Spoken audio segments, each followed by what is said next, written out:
Welcome to the Red Dead Podcast, where we'll be exploring the trials and triumphs of being a father, men's mental health, and any other topic that inspires us to be rad. Through a series of interviews, your host, Jace Kelly, will be discussing and discovering the best ways to become a rad dad. Now your host, Jace. All right, welcome to the Rad Dad Podcast. This is episode 10. I have my good friend Kurt Campbell here with me. Thanks for being on. Believe it or not, we've known each other over a decade. Has it been that long? Probably, like a third of our lives. Yep, So, 2011, I guess, right? yeah, so Jeez. just over a third of our lives. That's crazy, man. Time flies. Yeah, as I was preparing for the podcast this morning and just thinking of some questions and stuff, I was thinking about how much we've changed. Like, we're still the same people, but we've evolved, like our knowledge, our experiences.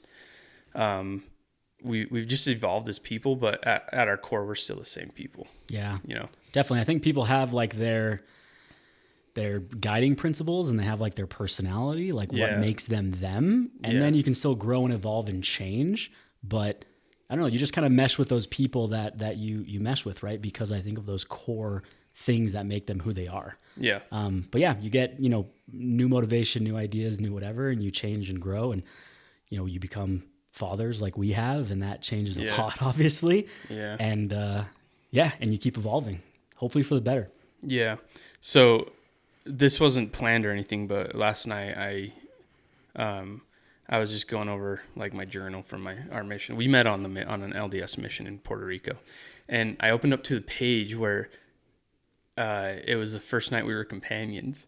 The first night. Yeah. You're going to have to remind me, because the biggest thing I remember from our companionship was me almost dying, which we'll probably get into, but that wasn't the first night. So no, it was just the first night, and I was like, oh, I got this cool new companion. His name's Elder Campbell, and he seems so cool, It was just a quick. It was a good thing that was before you knew me, right? And then you got to know me, and you're like, all right, Journal, I was wrong about this dude. No way. No, it's just funny. I found that page last night. That's funny. Before we get into all that stuff, tell me a little bit about your upbringing, your childhood, what it was like, and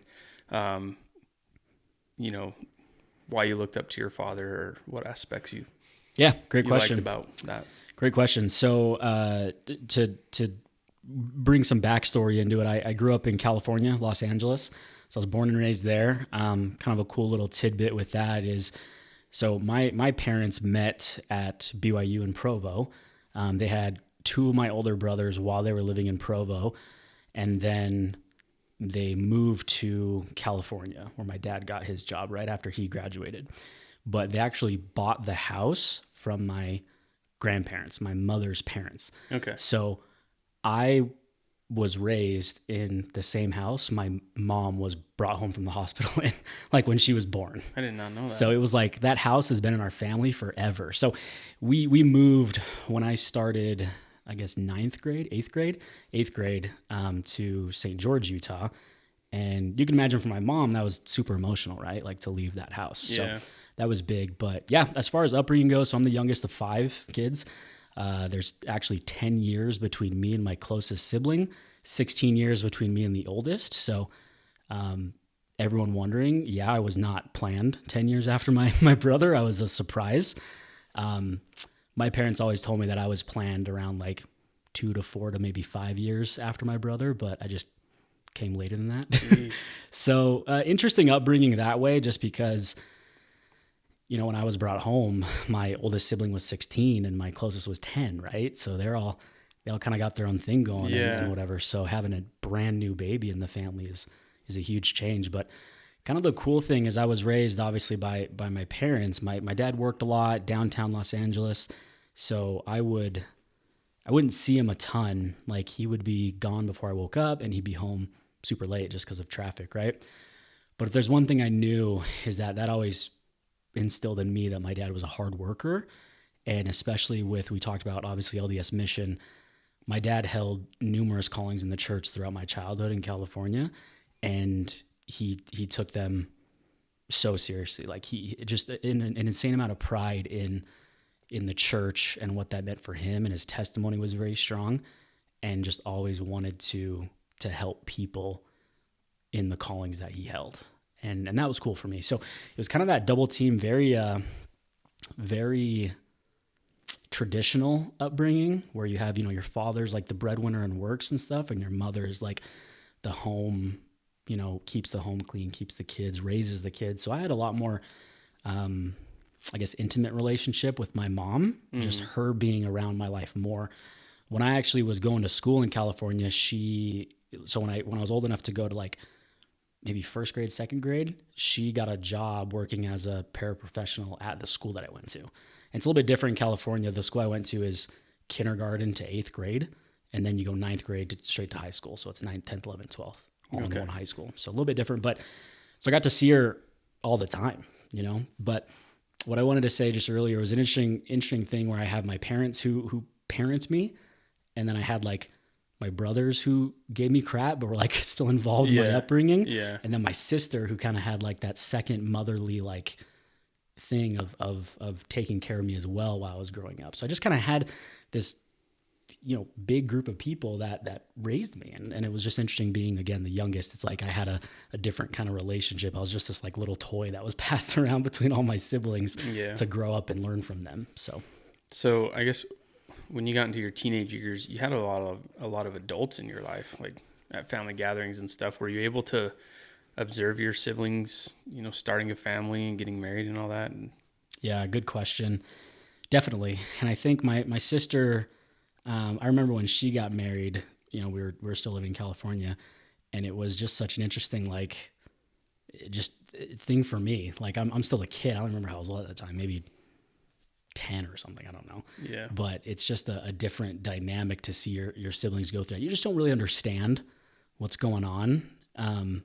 This other new person is becoming part of your family. And, and luckily my parents, my mom and dad just instilled such a cool, like, example for us of marriage and being a team and what it means to sacrifice and compromise, but for the greater good of the family, right? That I love all of my in-laws. Like they 100% feel like family. They're not just an addition to our family. Like they are the family, I feel like that's rare. And that's a huge benefit, especially where they're a little bit older. You can learn from not only your siblings, but their spouses and watch them grow as a family as well. Definitely. One thing I wanted to say, it just brought to my mind when you said, like, as I'm watching my siblings grow up and get married and all that kind of stuff, one thing that I'll never forget is when my older brothers, so I have 3 older brothers and 1 older sister, and my closest sibling, the 10-year one, is one of my brothers. So I was super young when my, 2 oldest brothers went on their missions, but I was aware when my brother Kyle, my closest one, went on his. And I just remember, like, him going on his mission and me being like, my brother's going to freaking Honduras and Belize. Like, what the heck is happening? Yeah. But I remember what he was like when he left, because, again, I was so young that he was like the sports guy in his high school, and like a lot of people look up to him and all that kind of stuff. So he would actually take me to like some of his football practices, or like I'd walk on the field as a game as like a young kid, or like he'd be involved with school government stuff, and he would bring me to like different events and whatever, to where all his friends used to call me Little Kyle. Like that was my thing. And I just remember him leaving to go on his mission and what he was like coming back. And that was a big motivator for me to want to go on a mission. Like just to see that difference and be like, man, like just his level of confidence, like his peace that he had about him was just super attractive, right? For me to be like, I want to go have that experience, because I had my dad and all my brothers went and served missions. So when I got to the MTC, they asked us all, like, why are you here? And everyone's like, oh man, I love the people of, like, in my group, there was people going to Dominican Republic or Argentina or whatever. And people used to always say, oh, I just love the people of Argentina, and I'm so excited to be there. And I'm like, you never met someone from Argentina. Like, how do you know you love them already? Like, I understand you're enthusiastic and you're saying what you like feel you need to say, and hopefully you're putting it out into the universe and like feeling the confirmation of like, I am in the right place. I'm totally for that. But I just remember getting up and be like, dude, I'm here because it's my turn to go. Like, I'm so grateful for my examples of my older siblings and my dad going. But the biggest thing is like, it was just kind of my turn. I knew this was what I was supposed to do because I had great examples that did it before me. And, but specifically my brother going and coming back and me understanding like, that's what I got to go do to achieve what he achieved. And I want to be like that. Like, he was my hero in that sense, you know? Yeah. I feel like it's, it can be so helpful to see others change and realize that change is real and it can happen in yourself as well. You know, you can talk about change all you want, but as soon as you observe that, especially at a young age where your mind is open to those things, it can be powerful. Definitely. To see change in other people. Definitely. Speaking of change, I feel like there's a lot of change that we go through as men when we become fathers. There's lessons that we don't quite understand until we are fathers. What are some lessons that you feel like you've learned that you may not learned outside of fatherhood? Oh, that's such a good question. So I think some lessons you learn little tidbits of it even outside, but it's just scaled to another level. Like probably one of the biggest ones that's is patience for me. Yeah. So like you can learn patience outside of fatherhood, but until you have a kid and you're like trying to help them make the right choices or trying to help them understand consequences and stuff and all that, like that just amplifies your learning of patience, right? The other thing is some things that I think you don't really learn in outside places until you become a father is just that level of like paternal protection, like you being like a protector. And I say that specifically because like there's obviously the term people throw around as like a provider. I mean, I think we live in a world where it's not just providing. Like you can have yourself, your spouse, like the father, the wife, the whatever can be providers for the family unit. But I say protector in the sense of like just putting on the mantle of being the father and protector of your family and your kids is a different beast. You just understand when you look in that kid's eyes and you hold them for the first time and whatever, that you're like, I would do absolutely anything for you. And it's hard because I don't know how you feel about it, but I talk to a lot of people where it's like, it's almost like the touch the stove analogy, where it's like, you look at that baby and you're like, I never want you to feel pain. Like I never want you to get hurt. I want you to just always be happy because I love you that much. But then you have to get to the point where you're like, that's unrealistic and that's also unhealthy for them. Like, I just hope and strive that I can learn how to have a good relationship with my kids so that they can understand consequences of their actions, understand when they take action and make decisions that there will be consequences. And then by those actions and consequences, good or bad, that should then lead them to learn and make future decisions based on what they want. Like they need to treat those decisions as information gathering to learn and moving forward, right? All with still the premise of saying, you know, I don't want to do something that's going to absolutely harm me or like harm my mental, my spiritual, my physical, all those things. But still taking, you know, chances and learning. Yeah, I love that. And I feel like, you know, as you get older, I don't know, a lot of teenagers want to rebel a little. I'm not saying they do, but it's like, you don't want to listen to your parents. But I think one thing I've come to realize is that they're teaching off of personal and life experience. So now, you know, when my boy Lincoln gets older, I'm going to be teaching him something that I learned from my life experience, and he may not listen. And I feel like that's going to be so frustrating because I'm like, dude, I already went through this. I know how to do it. And looking back, I'm like, yeah, my parents probably were just teaching out of life experience, and I didn't always listen. Oh, 100%. So right? It is hard to watch your kids feel emotional, physical, and spiritual pain, but you also want to like after the fact too, when like it happens exactly how you think it's going to happen, like there's that little like, dude, I freaking told you so. Like I was trying to protect you. I was trying to help you. But again, like I would also argue that even if they do it like against your instruction or whatever, they're probably going to learn better through that method than by just listening to you, right? Because that's how you learned when you did it. Like you learned better because your parents probably gave you similar instruction, but you still learned better enough to say I'm going to teach this to my kid and have them not listen and do the exact same Yeah, thing, but yeah. you still learned better through that circumstance. So Yeah, again, I would that's just true. it's a range of saying, like, in the grand scheme of things, like, does it matter if they do? Still give them the instruction. Like, I'm not saying don't do that, right? Still give them the instruction, but just understand, okay, how can I make the best circumstance when they do come to me and it is hard and they're hurt and they're, whatever it may be. But one thing that I think a lot about, and this is what I kind of strive to do and what I want to do as a father, is I'm a super vulnerable person. Like, I'm an open book with things that I've gone through my life, and I don't pretend that I have the hardest life anyone's ever gone through, but I definitely have some unique experiences. And I'm a big principle person, meaning, like, I believe the principles that I can pull out of my stories and circumstances can be applied to different applications, right? And still be useful. But what I strive to do is I think it's important, even as a father, just as a human being,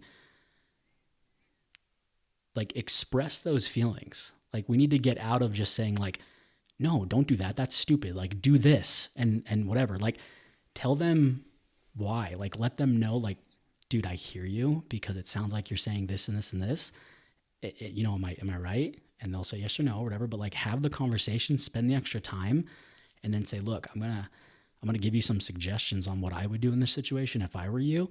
These suggestions are from my personal experience. I'll even share some stories about it with you, but this is why I want to make these recommendations. And at the end of the day, we'll talk about what your thoughts and feelings are and what you want to go do with it. And if you feel comfortable with it, then I support you, because I've done what I think is valid in hearing you, confirming that I've heard you, giving you my experiences, my advice, and then coming to a conclusion together on what you want to do. Like, all those things, I think, create such a better interaction and a better teaching opportunity. I don't know about you, but in my youth, I remember getting reprimanded and asking my parents why. And you know what the answer is for a lot of our generation that we heard? Because I'm your dad. Because I told you so. Yeah, exactly. Right? Yep. So I think that is a healthy conversation that needs to be had between fathers and their kids.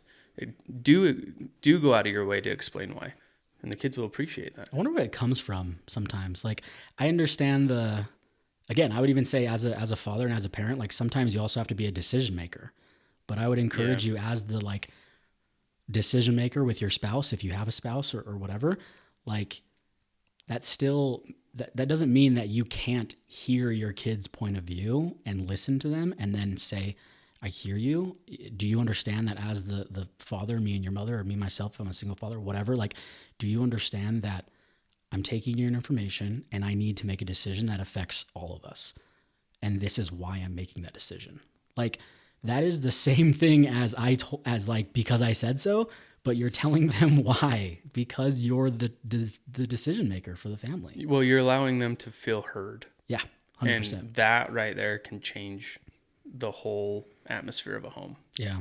When kids and parents and spouses feel heard. Yeah, and I think that's an important distinction. I thought a lot about when you asked me to come on the podcast. Like, I have a unique situation where I'm a co-parent. Me and my ex-wife are divorced, but we're super involved in co-parenting. So I'm very intentional about there's different parental and family units, right? So just because this is the Rad Dad podcast and we talk about men's mental health and fathers and stuff, like, I'm a co-parenting father of our son, right? But when you're the decision maker, as I called it, that is, if you're a single father, a single mother, a spouse, a co-parent, a whatever, like, that parental unit is what I'm referring to as decision maker. So it's whatever you and your partner or spouse or whatever come to agreement with on how that works for you. I love it. Talk to me about your boy, your experience becoming a father, and how old is he? 6. Crazy. He'll be 7 next year. Sum up the last 6.5 years. How long do we have? No. So it's crazy, man. Becoming a father is, and I'm sure everyone, kind of feels this way. It's insanely exciting. It's insanely nerve-wracking. It's so much fun. It's so hard and frustrating. It's all the emotions. It's the epitome of all the hardships being outweighed by just the amazing good moments that come from it, right? So yeah, but just a little backstory there again to understand my story, and hopefully some listeners can resonate with what my story is, and get something out of it. But so we talked about, we met on the mission. I got home in 2012, going into 2013, and I got married in 2014. We had our son in 2016, and then me and his mom separated in the end of 2019, and our divorce was finalized in mid 2020. So just kind of a backstory of how that works. But like I said before, like, we're both on the same page with what co-parenting looks like. And that might be a story for another time, or we can dive into it now if you want to. But just because I get a lot of people that talk to me about, like, man, your relationship with your ex-wife is just like so good. How do you do it? Like, I see so many bad divorced people out there, and blah, blah, blah. And let me be first in saying that it's not easy, right? It's intentional that you have to be with it, and there's no one right way to do it. But again, there are principles that I think you can pull from it that can help anybody in their situation. But first and foremost with that, like, she is an excellent mother. She loves our son with everything. And I know she would do anything for him. And I think it benefits him to have both his mom and his dad know that we love him and we'll be on the same page about what his upbringing looks like. So yeah, with that kind of takes another turn into the whole, fatherhood aspect of it, right? Because of working with his mom on it. But he's such a fun kid. So a little bit into him, he's extremely energetic. He's a little bit on the autistic spectrum. So his learning and stuff is interesting. We obviously I actually just talked on the drive up here, because I live in southern Utah and we're in northern Utah now. But I drove up here today, and his mom called me because she had his SEP meeting to come up with to go over what his IEP, his individual education plan, looks like, and make any adjustments to it and report about it and all that kind of stuff. So she was filling me in on that, and he's been excelling a lot in the things that is focused on, right? Which is so huge for us. So it's crazy. It's interesting to see, like, I think a lot of kids who are on the autistic spectrum or autistic, they have their interesting, like, things that they're just insanely good at and, like, excel in, and then the things that they struggle with. So we had to really focus, and it was hard, but we had to focus on helping him understand social interactions, how to interact with other kids, not to bite, not to hit when he gets frustrated and all that kind of stuff, because he just wants to lash out. But it's so fun seeing him, like, do stuff with Legos and build stuff with Legos. He's super into dinosaurs, and he can take a box of Legos and, like, build a freaking Triceratops out of them. Like, it looks like I have pictures on my phone of him just like, he's just like, we'll go and do it, and he'll bring it to me. And I'm like, holy crap. Like I couldn't even do that. Right. Yeah. Like he's insane. So it's really interesting to think how these kids' minds all work, cause they're all different, but man, it's so hard and frustrating and all that, but that's where the value also comes from. Like, it doesn't have to be easy. Like the hardship and the frustration and the sacrifice and the emotions, the nights of crying and wondering how we're going to do this or how I'm going to do this and whatever, all of those make the other side of it just hold so much more value. And so he's 6.5. Yep. Okay. So do you feel like you've had to adjust your parenting to, I guess, to meet his needs, and how so, if you have? Yeah, it's a good question. I think, like, for one example that just comes to mind is his speech was and is very delayed. So we started off, even when he was really young, trying to focus on different sign language things and what that looked like for him. Because I think as me and his mom, met, and we were obviously still together at this time when he was that age, but when we would meet about it, and our biggest hardship and kind of what we felt from him and how he would act is that he wanted so bad to express his feelings of anger or sadness or hunger or whatever, with us, but he didn't have the words to do it with, right? He didn't have the tools to communicate with us his feelings. And that would be frustrating for anyone, right? So us coming to that conclusion and then coming up with a game plan of what we can do to do that was huge. And again, it wasn't easy. So we started learning the sign language and teaching them the sign language for things like juice or things like more or things like whatever, right? And I think that was really helpful. And that was, in the moment, that was an adjustment for us, right? Like we took where, our hardship and our struggle of that and said, okay, what do we feel like is the root cause of this? Well, we can't communicate with him, and that's really hard. And we want to be good parents and help him, and we feel like we can't. So rather than just saying, well, I'm just going to be a failure and I'm just going to whatever, right? Like we took that energy and put it into something productive and came up with a plan. So that's the first thing that came into my mind. I think there's obviously numerous more, but again, going back to my main point of like pulling the principle out of that same principle of what's the problem, what's the root cause of the problem, what's a plan of action that we can work on to get to a better place in this, and then execute and look back on it, how we did, make changes and keep going. That's the principle of adjusting your parenting style. So in my opinion. So what do you look forward to most in the next 10 years of fatherhood? Oh man. So the next 10 years, Quinn will be... You're going to have a teenager, dude. Quinn will go from 6 to 16. Yeah. That freaks me out. One thing that's really cool is my closest brother, again, Kyle, lives in Southern Utah as well. So does my oldest brother, Derek.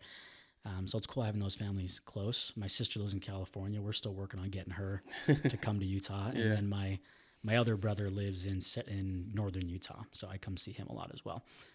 So we're all close enough. Like we spend holidays and stuff together. But my point is that, so Kyle has a 15-year-old and a 13-year-old right now, and two girls that are a couple years younger. Derek has I think he's 13 or 14 is his oldest, 13, I think. And then another son after that and a daughter after that. So it's cool to see my brother be a father to his kids as they get older. And I've been able to see that because Kyle's lived in Southern Utah since his oldest was very young. So it's been cool to see as an uncle, my nephew get older and do things like, sports and learn. Like right now he's about to get his driver's permit, which is terrifying, but that's been really cool. So I'm so grateful that I do have people to look up to. I think we talked about when like we were teenagers and being the rebels against our parents and stuff. Now that I'm older and mature, I'm like, I know nothing. So I am so much more, I think it's a maturity thing. I'm going to say it's a maturity thing to make myself feel better, but like I'm so much more grateful and seeking out advice from people who have been there before and learning from them to apply it to my life. So to answer that question, yeah, I'm excited to take what Kyle has done and the principles that he's done and apply those to my fathership, right? Yeah, it's interesting because I think as I grew up and was like excited to become a father, like when I got married and all that kind of stuff, like I had my vision of like, I can't wait to be involved in my kids' sports and like be a coach and like those things that I loved as a kid. And that might not be my son's name's Quinn. That might not be Quinn's path. Yeah. Which is fine. I want to support him in the things that he wants to do. And I'll be his biggest freaking cheerleader. If he's going to go be on debate, I'll be in the crowd freaking making him super embarrassed like I would if he was on the football field. Yeah. Like that's just my personality and I'm going to do me, but I'm going to support him. My biggest goal through all of it is to again, make sure I have a good enough relationship with him that he feels comfortable talking to me and feels heard, and that when he inevitably will mess up, that he feels comfortable enough with me as a father, but as a friend and someone he can confide in, to help him get through some of those hardships. I'm so glad you mentioned that because Katie and I have had that same conversation. So my whole family here in Utah is known for wrestling. Mm-hmm. And Lincoln's to the age where he's starting to take an interest in wrestling. We take him to wrestling matches and stuff. And a few weeks ago, Katie's like, well, what are you going to do if Lincoln doesn't wrestle? Are you going to make him wrestle? And my answer was, I want him to do hard things and I want to push him. I don't want him to just quit because it got too hard. But if he wants to do something else, I don't care. I have the exact same perspective as you. Yeah. If he wants to go be in a play or go be in the chess club, I don't care. And you know what I'm going to do? I'm going to study my butt off so I can help him, I can coach him, and be involved in his life. 100%. That's what's important. I love that. And I think the difference, and just even to throw in a little like caveat there, is that that's not us saying that, like, because there could be people who are they're just different than us. It's not our experience, right? So there could be parents out there that are like, again, we're on the debate team or we're in the chess club or whatever, and that was their passion. I'm just all for passion. Like, that's what it's about. Like, pursue that. It's going to get hard, but just like, if you love it, like you'll get after it, right? So your kid might be like, I want to wrestle, I want to play football or whatever. And you're like, I don't know anything about that. That's crazy, right? So that's our reference to saying that, right? Like, we grew up playing sports and different things like that, but we're going to support our kids, man. Like, I think you hit the nail on the head when you said, I want them to do hard things. I don't want them, again, it understands where it's like, if you love it, there's still going to be times where it's not fun because you're going to like fail because you're trying to get better at it and improve it. But if you love it, you'll keep coming back to it. You'll get after it. So that's my biggest thing, is like, I don't want my son to just like, something's hard and it's just like, oh, it's going to be easier if I just do this. Yeah. Like, no, we're going to learn how to do hard things and we're going to learn how to get after it. Yeah. I definitely, I think there's a balance there. And I definitely believe in pushing your kids to do hard things. And if they're in the chess club and doing a hard thing is taking state or whatever, we're going to work towards that. 100%. You're not going to, for my future kids, you're not going to just quit everything you start. That's good. Yeah. We're going to do hard things. Yep. So, I want to go back to a thought I had and get your perspective on it. So I feel like with parenthood, I'm like, Lincoln's just over 2.5 years old. He's going to be turning 3 in March. And right now I'm like, dude, I got the 1-year-old phase down. Like, I can parent a 1-year-old. And then it's like, dude, snap out of it. You're going to have a 3-year-old. Yeah. It's like I'm playing catch up. So I'm like, yep. I look forward to having teenage kids, and I'll probably be like, man, I can raise an elementary school kid so good. And then it's like, dude, snap out of it. You have teenagers. Yep. And I don't know if you're playing catch up, but I feel like part of the reason I started this podcast is just to learn to be a better dad. So I feel like as long as I'm learning and I'm progressing, my parenting style will follow. Yeah, I agree. First off, real quick, just wanted to say that I think it's awesome you started this podcast. And I think that's a really like humbling reason to do so, right? Humbling and selfish, but selfish in a good way, right? Where you're saying it is selfish. You're like, I want to have cool conversations with dads and understand that like, hey, we all like struggle and it's okay because we're all working towards hopefully good things. Like, I don't think anyone gets out of bed in the morning and says, I want to have a crappy day. Like, I want today to suck. Like, that just doesn't happen. Yeah. So I think it's cool that you wanted to start this to open up those conversations more. So I applaud you for that.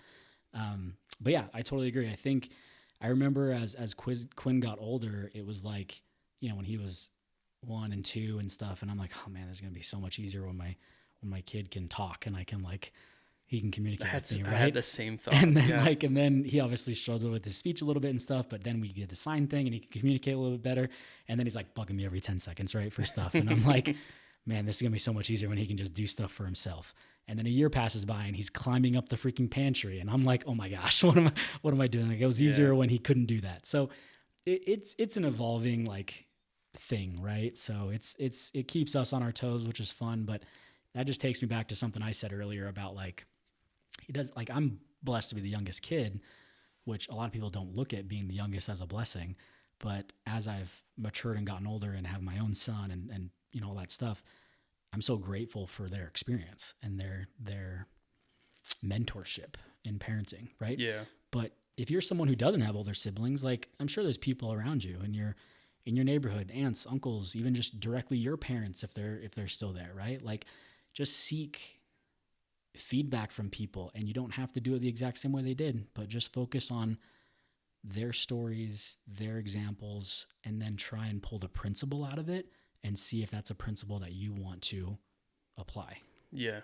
It's like that saying, it's great to learn from your mistakes. It's even better to learn from other people's mistakes. Love it.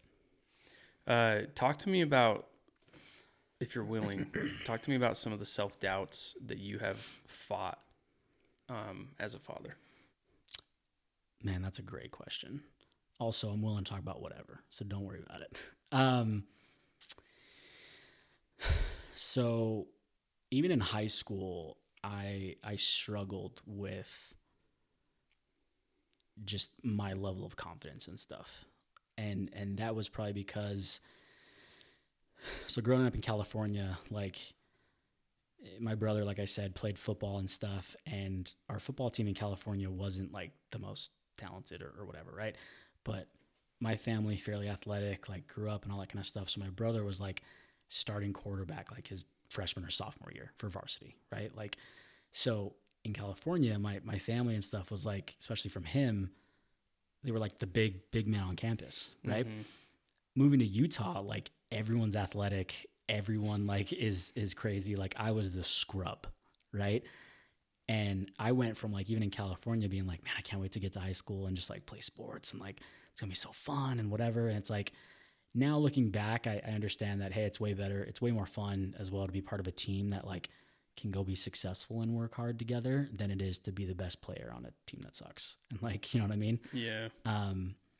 But with that, like that self-confidence issue and stuff, like definitely carried over into just different aspects of my life. Like I constantly, even now sometimes, like I worry about not being good enough. Like how am I going to do this? How am I going to do that? How am I going to handle this situation when it comes up? Like not to get too graphic or whatever, but it's like things like pornography are so prevalent in our world.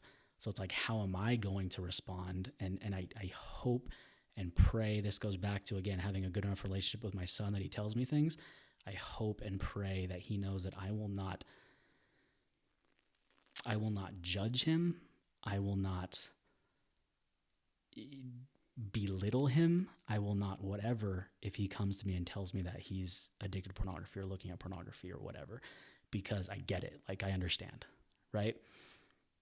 And I still wonder though, and I'm scared, like I want to handle those situations so that we can come out of it better and stronger and moving forward, right? Yeah. And that's hard because that seems so big and so like insurmountable, right? But my advice for anything like that is taking it in bite-sized chunks. So what I mean by that is I was on a podcast down in southern Utah with one of my buddies, and we were talking about work and business and entrepreneurship, and one of the things that he said is like he started this podcast to have cool conversations, but like one of his biggest fears is public speaking. And I was like, well, sometimes we look at our biggest fears and say I can never go do that, so that then makes us not do anything. Rather, if public speaking is my fear, a little bite-sized chunk of that is starting a podcast and putting it out to people where like you and I are having a conversation, but people are going to see it.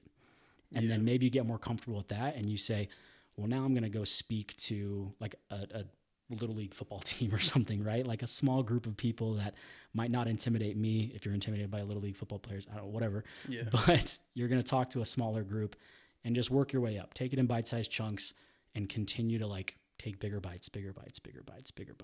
So I think it's practice and repetition, right?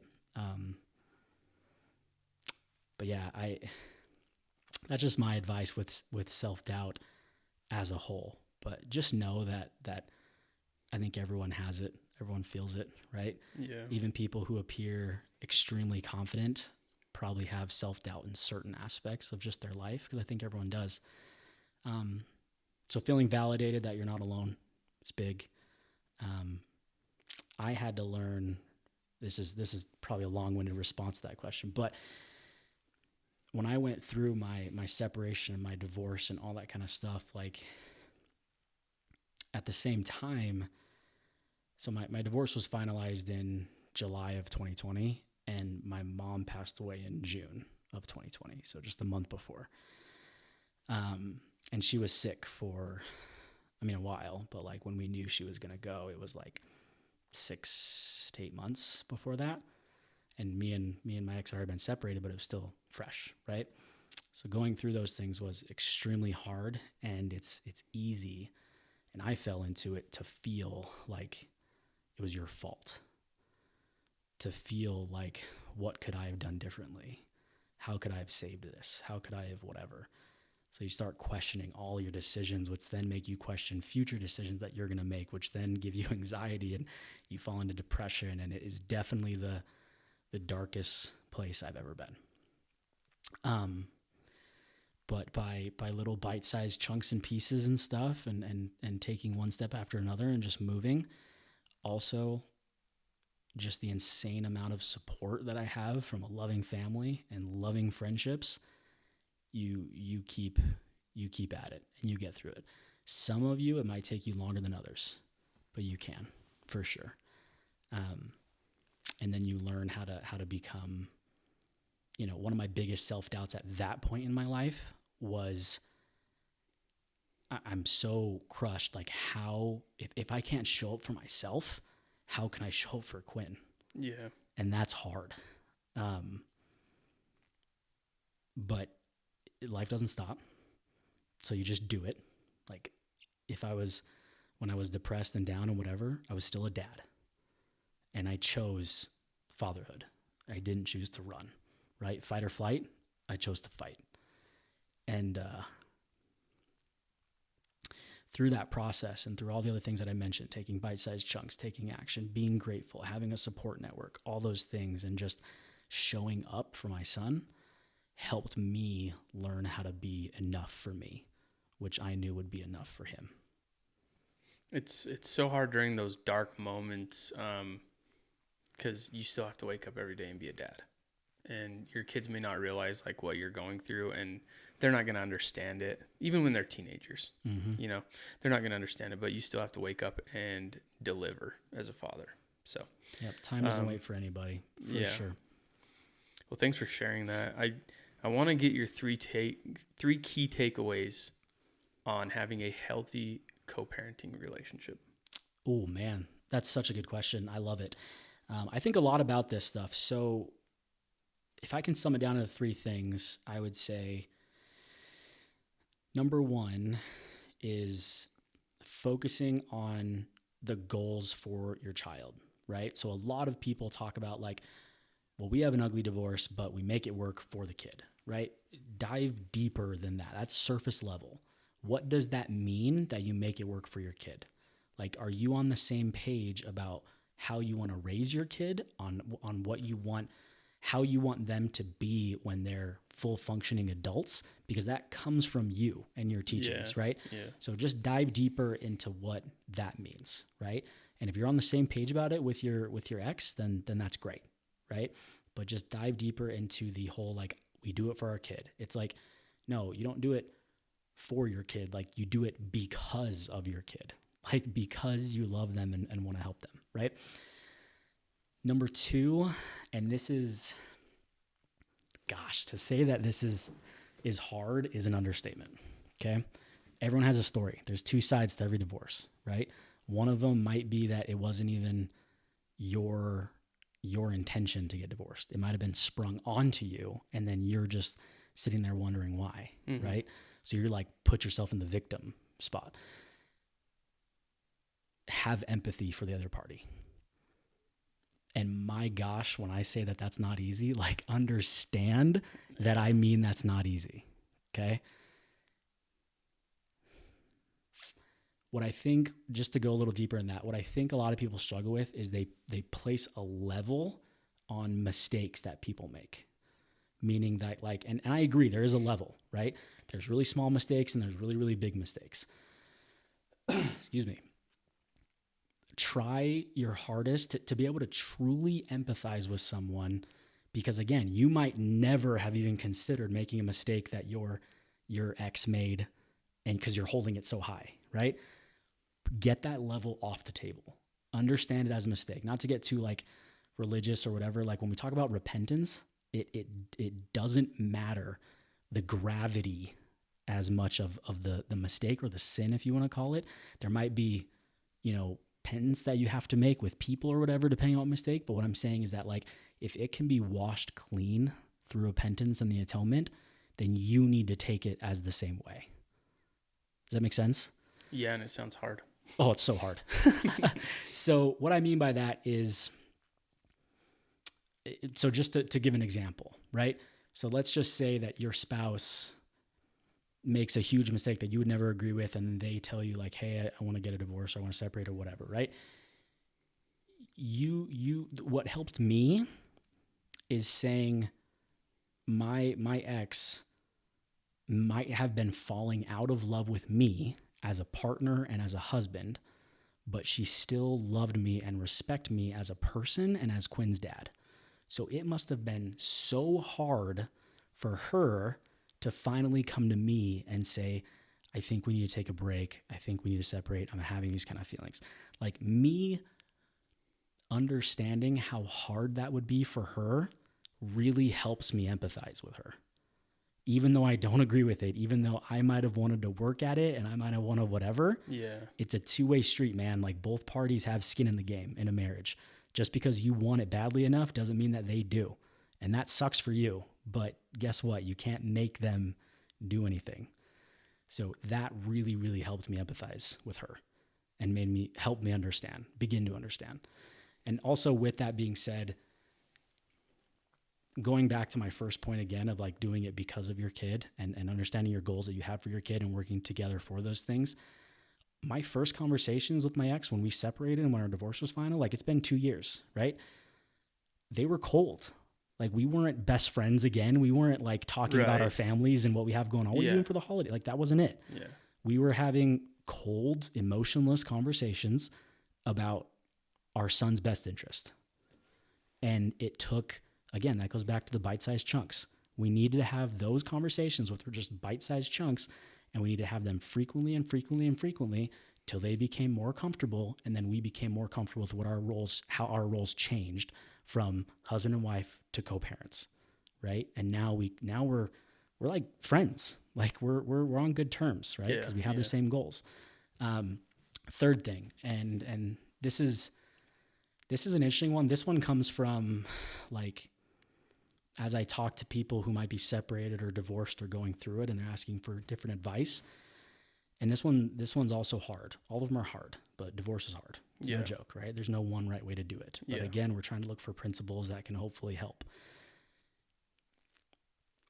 A lot of divorces that I think are bad come from where it's like one party or both parties are so hurt by the other party, and they say, whether out loud or subconsciously, like, well, I'm going to show them and I'm going to be the better parent. I'm going to love my kid more than them. So then their application of that is almost degrading the other parent to try and like put yourself above them. What I really urge people to do, and because it's so hard, is you can't do that. But it's so hard because I really believe that it's rooted in good intentions. It's rooted in I want to be the best parent. I want to love my kid more. But rather than it being, I want to love them more than their other parent, it's like, I want to love them. I want them to feel as much love as possible from me and the other parent. And also, little side note with that, just think about how you want your kid to act around people that they disagree with or that they don't get along with, because you're subconsciously teaching your child that on how you treat their other parent, right? Their mom or their dad or whatever, right? And that's huge, because they're going to learn from you what it means to treat other people. So those are my big things. Number one, getting deeper on the level of doing it for your kid versus doing it, because of your kid and what goals and intentions you have for them to grow up. Number two, empathizing, as hard as it is with that person and their story. And then number three, just getting out of the, like, I want to be the better parent atmosphere, right? Like, if you believe that the other parent, and again, there might be some divorces that need to end in a hard, fast separation, and that sucks. In Quinn's case, I know his mom loves him. I know that she's a great mom. I know that her and I didn't work out, but I know that she is an excellent mother to him. So I believe it benefits Quinn to have him know that his mother and his father, and now his stepdad and his younger brother, love him so much. That is multiplied love that is surrounded by him. Jeez. Campbell out here dropping some knowledge bombs. I spent a lot of time thinking about this, talking about it, I can tell. And just going through it with how it's going to work out. I'm grateful for his mom as well. She's, whether she knows it or not, she's had to help me learn these lessons. Some of them the hard way, but some of them us just getting outside of ourselves and outside of our pride and outside of our whatever to communicate for our son's best interest. Love it. Well, my last question for you is a question I ask every guest on the podcast, and that is, if there's one lesson that you want to leave with your child or children when you're gone, what is that lesson? It's a great question. My brain goes in so many different directions when I'm such an overanalyzing person that I think of so many things. So right now, top of my mind, what I want to teach my son, a kind of a lifelong lesson, is just how to treat other people with respect, no matter their circumstance, no matter how they've treated you. And I think it needs to be clear as well that if someone, like you have the choice to also cut people from your life. Like if they're a person that's not good for you and they're just bringing you down and they're whatever, you're respecting yourself, but you can cut them out of your life, but you don't treat them in a way that's just not becoming of you and becoming of just a good person, right? I already mentioned, so my mom passed away in June of 2020, right? And she was the epitome of that principle. Like, I can't even tell you how many people come to me to this day and talk to me about how much they miss my mom because of her personality and because of how she treated everybody the exact same. And I think there's a big stigma, especially in the state that we live in, with sometimes people talking about how people of the Church of Jesus Christ of Latter-day Saints treat them versus outside of the church and all that kind of stuff.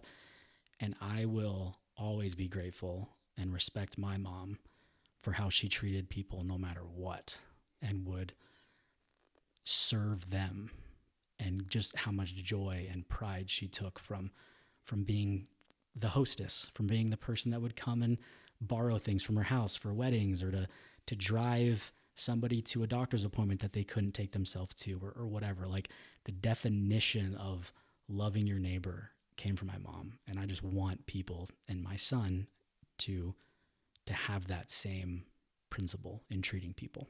It's such a beautiful legacy. That's what it is. It's the legacy that you leave. So maybe that's even a little selfish as well. I need my mother's legacy to carry on. Yeah. And I pray and hope every day that through my example and what I choose to do, and I'm not even close to her, but I'm working on it. And I just hope that her legacy can live through me and then through my children as well. Awesome. I love it. Well, thanks for coming on. Thanks for dropping your serious knowledge bombs that I wouldn't have learned in any other situation. I had a blast. No, I had a blast, man. Thank you again so much for having me on. I really appreciate it. I always love talking with you. And I just really hope that people who listen can take some of the principles away and it'll help them. I totally agree. Thank you. Thanks.